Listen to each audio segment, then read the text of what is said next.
మారుస్తాం. కొన్ని కుటుంబాలకే ఆధిపత్యం కాదు ఆంధ్రప్రదేశ్, కొన్ని కుటుంబాల ఆధిపత్యమే కాదు భారతదేశం. మారుస్తాం. సరికొత్త తరాన్ని తీసుకొస్తాం రాజకీయాల్లోకి. ఆర్కే గారిని తీస్తున్నాం, ఇక మన ఎమ్మెల్యేగా నుంచోబెడుతున్నాం. బద్దలు కొట్టే విజయం సాధిస్తాం. వైసీపీ నాయకులు ఏం చేశారండి? తెలుగుదేశం నాయకులు ఏం చేశారండి?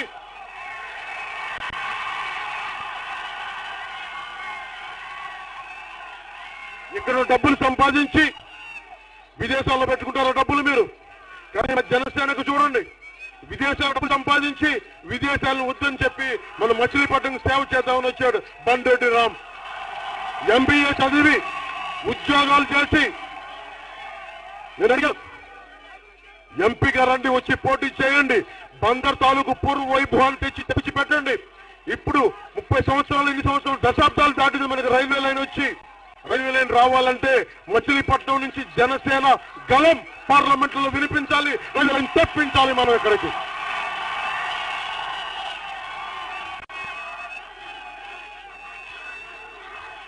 నా స్నేహితుడు, నా సన్నిహితుడు, జనసేన పార్టీ ఎఫర్ చూసే శేఖర్ పులి గారిని, బందర్ వాస్తవ్యుడు. నేను చెప్తున్నా మీకు, 1000 కోట్లు 2 సూట్ కేసులతో వచ్చి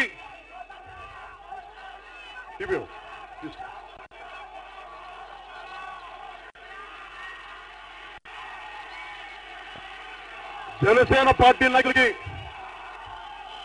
వైసీపీ నాయకులకి, తెలుగుదేశం నాయకులకి చెప్తాను, మన బందర్లోనే చెప్తాను.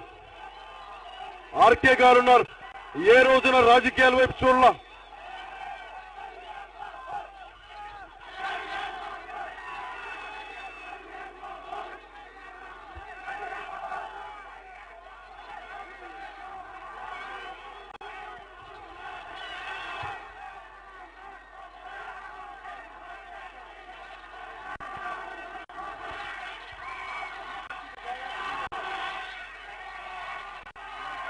స్వయం స్వీయ కష్టంతో ఆర్కే గారు ఉన్నారు. జనసేన నాయకులను చూడండి, ఈ రోజున మన బందర్లో ఆర్కే గారు ఉన్నారు. హోటల్ క్లీనింగ్ చేసి, హోటళ్లు తుడిచి, కప్పులు తీసి, ప్లేట్లు కడిగి, స్వయం కృషితో ఎదిగి, చదువుకోలేకపోయిన బాధతో విద్యా సంస్థలు పెట్టి అండగా నిలబడి విద్యార్థులకి స్వయం శక్తితో ఎదిగి, ఎవరు రమ్మన్న రాజకీయాలకు రాకుండా ఒక మాట ఆయన కరిగి జనసేన తరఫున పోటీ చేస్తున్నందుకు మనస్ఫూర్తిగా ఆర్కే గారికి నేను ధన్యవాదాలు తెలుపుకుంటున్నాను.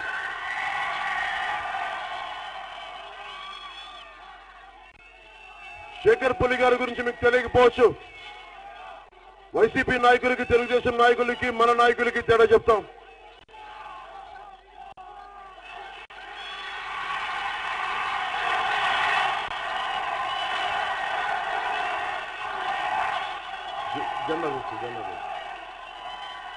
మీ అల్లరి భరించలేకపోతున్నా. ఇందాక పెడల్లో చెప్తా ఉన్నా, మీకు శక్తి ఎక్కువైపోయింది, ఎనర్జీ ఎక్కువైపోయింది, మీకు వేరే దారి లేదు. పవన్ కళ్యాణ్ ఒక్కడే కనిపిస్తున్నాడు. మిమ్మల్ని ఏం చేయాలంటే మిలిటరీలో పెట్టాలి, మీ చేత బాగా పని చేయించాలి, దేశానికి పనికొచ్చే పని చేయించాలి, మీ చేత దేశ నిర్మాణానికి పనికొచ్చే వాళ్ళ చేయాలి మిమ్మల్ని. లేకపోతే ఇలా రోడ్డు మీద వచ్చి చేరి పవర్ సార్ సీఎం నా ప్రాణాలు తోడేస్తారు మీరు. మిమ్మల్ని మీకు పెడతాను, బాగా పెడతాను, అందరికీ మంచి పని పెడతాను, దేశానికి బిడ్డ పనులు పెడతాను ఒక్కొక్కళ్ళని. మీకు టైం పవన్ కళ్యాణ్ పేరు అంటాను, టైం అంత పనులు పెడతాను మీ అందరికి, అంత మంచి భవిష్యత్తు ఇస్తాను మీ అందరికి. 10 కేజీల బియ్యం ఇవ్వను, 25 సంవత్సరాల భవిష్యత్తు ఇస్తాను మీ అందరికి. ఆ తర్వాత 10 సంవత్సరాలు మీ పిల్లల భవిష్యత్తుకి ఇస్తాను. అలాంటి పబ్లిక్ పాలసీలు చేద్దాం.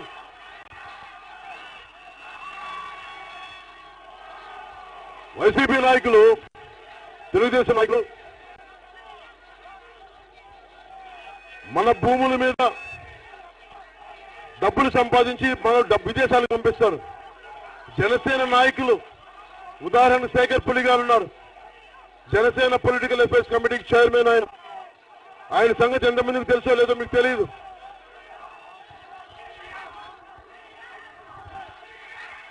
ఈయన ఎంటెక్ చేసి అమెరికాకి వెళ్ళి $0 తోటి $0 కంపెనీస్ అంటారు, ఏమి దాని మీద ఉద్యోగం జీతభత్యాలు తీసుకుని కంపెనీ స్టార్ట్ చేసి డెవలప్ చేసి బందర్లో ఎంత మెదడు ఉంది, ఎంత శక్తి ఉందని చెప్పడానికి నిలువెత్తు నిదర్శనం శేఖర్ పులి గారు. ఒక వ్యక్తి మామూలుగా జీవితాన్ని ప్రారంభించి అందరూ అమెరికాకి వెళ్ళి దాదాపు ఒక కంపెనీ ప్రారంభించి 2,000 కోట్ల రూపాయల కంపెనీ అమ్మిన. ఎందుకు చెప్తున్నానంటే ఆ కంపెనీ అమ్మేసి ఆ డబ్బులు సొంతానికి ఉంచుకోవాలా, మళ్ళీ అనేక మంది ఉపాధి అవకాశాలకి మిగతా కంపెనీలు పెట్టి దాదాపు 20 కోట్ల రూపాయలు అమెరికన్ స్కూల్స్ కి విరాళంగా ఇచ్చిన వ్యక్తి. అలాంటి వ్యక్తి శేఖర్ పులి గారు. నేను ఆయన గురించి ట్వీట్ చేద్దాం అనుకున్నా, నాకు చాలా గర్వకారణంగా ఉంది. 1,000 కోట్లు వదిలేసి ఆయన్ని చూస్తే ఎవరైనా నాకు ఆయన అసిస్టెంట్ అనుకుంటారు, అంత చిన్న పనులు చేస్తా ఉంటారు, అప్లికేషన్లు ఫిల్అప్ చేయడాలు. నాకు నిజంగా చాలా గర్వకారణంగా ఉంటుంది. 1,000 కోట్ల అధిపతి ఈ రోజున జనసేనకు వచ్చి బీఫామ్స్ అప్లికేషన్ కూర్చొని ఇంటర్వ్యూలు చేసి జనసేన తాలూకు వ్యవస్థని నిర్మితం చేస్తున్న శేఖర్ పులి గారికి అందరి సభ నుంచి ప్రత్యేకమైన కృతజ్ఞతలు తెలియజేసుకుంటున్నాను.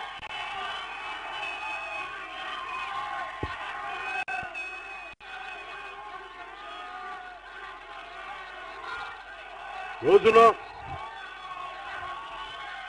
అవునండి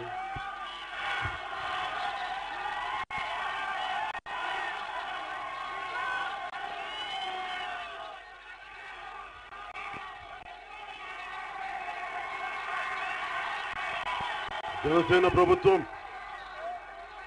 ఎన్నికలు వచ్చేస్తున్నాయి.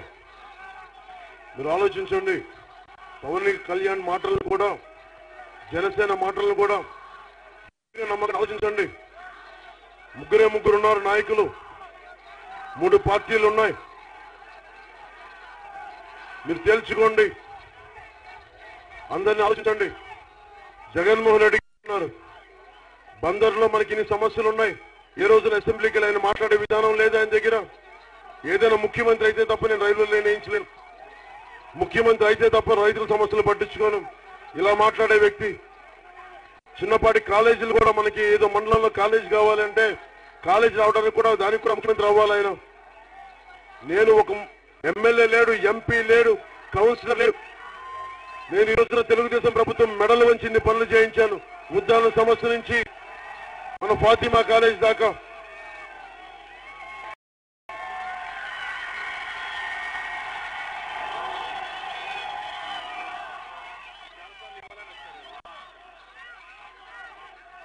నా ఉద్దేశం నిజానికి ప్రజాసేవ చెయ్యాలి అని జగన్మోహన్ రెడ్డి గారికి ఉంటే ఇంకేంటంటే పదవీ కాంక్ష. చంద్రబాబు గారికి ఏమో అధికారం ఎప్పుడు గుప్పిట్లో ఉండాలి, ఇంట్లో ఉండాలి. కానీ నేను కోరుకుంటుంది మీ అందరికీ అధికారం వచ్చి మీ అందరికీ అభివృద్ధి ఉండాలి నేను కోరుకున్నాను. వాళ్ళకి నాకు ఫండమెంటల్ డిఫరెన్స్ అదే. పోనీ ఈ రోజున ఆడపడుచులు వస్తా ఉన్నారు. ఉదాహరణకి జగన్మోహన్ రెడ్డి గారు ఊహించుకోండి ముఖ్యమంత్రిగా, ముగ్గురు ఊహించుకోండి ముఖ్యమంత్రిగా, జగన్మోహన్ రెడ్డి గారిని ఊహించుకోండి ముఖ్యమంత్రిగా, చంద్రబాబు గారు ఇంకోసారి ముఖ్యమంత్రిగా ఊహించుకోండి. ఏం లేదు, తెలుగుదేశం వస్తే మన బందర్ పోర్టుకి అవసరం లేని 34,000 ఎకరాలని ఇంకో 10,000 ఎకరాలు వేసేసి మళ్ళీ బందర్ పోర్టుని రైతులకి అన్యాయం చేస్తారు. రైల్వే లైన్ రాదు, అవినీతి పెరిగిపోద్ది. చంద్రబాబు గారికి ఒకప్పుడు ఉన్నంత పార్టీ మీద పట్టు లేదు. ఎమ్మెల్యేలు ఇసుక మాఫియా ఆయన ఆపలేకపోతున్నారు, కంట్రోల్ లేదు ఆయనకి. పైగా తెలుగుదేశం ప్రభుత్వానికి జగన్మోహన్ రెడ్డి గారు అంటే చాలా భయం. ఎందుకంటే పులివెందుల నుంచి ఆయన క్రిమినల్స్ ని పట్టుకొస్తారు, పులివెందుల నుంచి కిరాయి మూకలను పట్టుకొస్తారు అని చెప్పి తెలుగుదేశం నాయకులకి భయం. కానీ జగన్మోహన్ రెడ్డి గారు సవ్యమైన వ్యక్తి అనుకుంటే నాకేం ఇబ్బంది లేదు. ఒకవైపు కేసీఆర్ గారు 10 సంవత్సరాలు ఆంధ్రుల్ని తిట్టకుండా తిడుతా ఉంటే ఒక్కరోజు కూడా నోరు మీద ఆంధ్రుల్ని ఆత్మగౌరవం కాపాడలేని జగన్మోహన్ రెడ్డి గారు ఆంధ్రప్రదేశ్ ముఖ్యమంత్రి ఎలా అవుతారు, ఎలా అవ్వగలరు ఆయన అనుకుంటున్నారు.